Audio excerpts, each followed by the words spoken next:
સુરત શહેરના વાતાવરણમાં ગુરુવારે સાંજે અચાનક જ પલટો આવતા વાવાઝોડું ફૂંકાયું હતું। સાંજના 7 વાગ્યાની આસપાસ વાવાઝોડું આવતા લોકોમાં નાસભાગ મચી જવા પામી હતી। સાથે વરસાદ આવતા વાતાવરણ ઠંડુગાર બની જવા પામ્યું છે।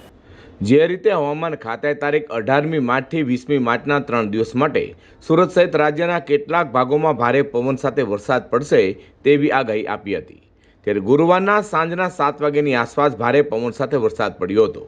સુરતના વિવિધ વિસ્તારો જેવા કે ચોક બજાર, કાદરસાની નાળ, કતારગામ, બેડ રોડ, ઘોડદોર રોડ, વરાછા, કાપોદ્રા, રાંદેર, અડાજણ સહિતના મોટાભાગના વિસ્તારોમાં વાવાઝોડા સાથે ભારે પવન ફૂંકાતા લોકોમાં નાસભાગ મચી જવા પામી હતી।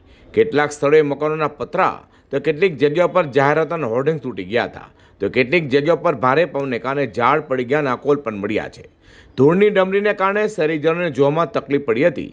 વરસાદ પડવાને કારણે જે ગરમી હતી તેમાં આંશિક રાહત થઈ છે અને વાતાવરણ પણ ઠંડુગાર બની જવા પામ્યું છે। ત્યારે અચાનક આવેલા આ પવન અને ઝાપટાને કારણે રસ્તા પર નીકળેલા લોકો અને વાહન ચાલકો મુશ્કેલીમાં મુકાયા હતા। અનેક વિસ્તારોમાં વીજ પુરવઠા પર પણ અસર પહોંચી હોવાની શક્યતા રહેલી છે। હવામાન વિભાગે અગાઉથી જ રાજ્યમાં વરસાદ અને પવનની આગાહી કરી હતી, ત્યારે બદલાયેલા વાતાવરણ લઈને લોકોમાં ચિંતા સાથે સાવચેત રહેવાની જરૂરિયાત ઊભી થવા પામી છે।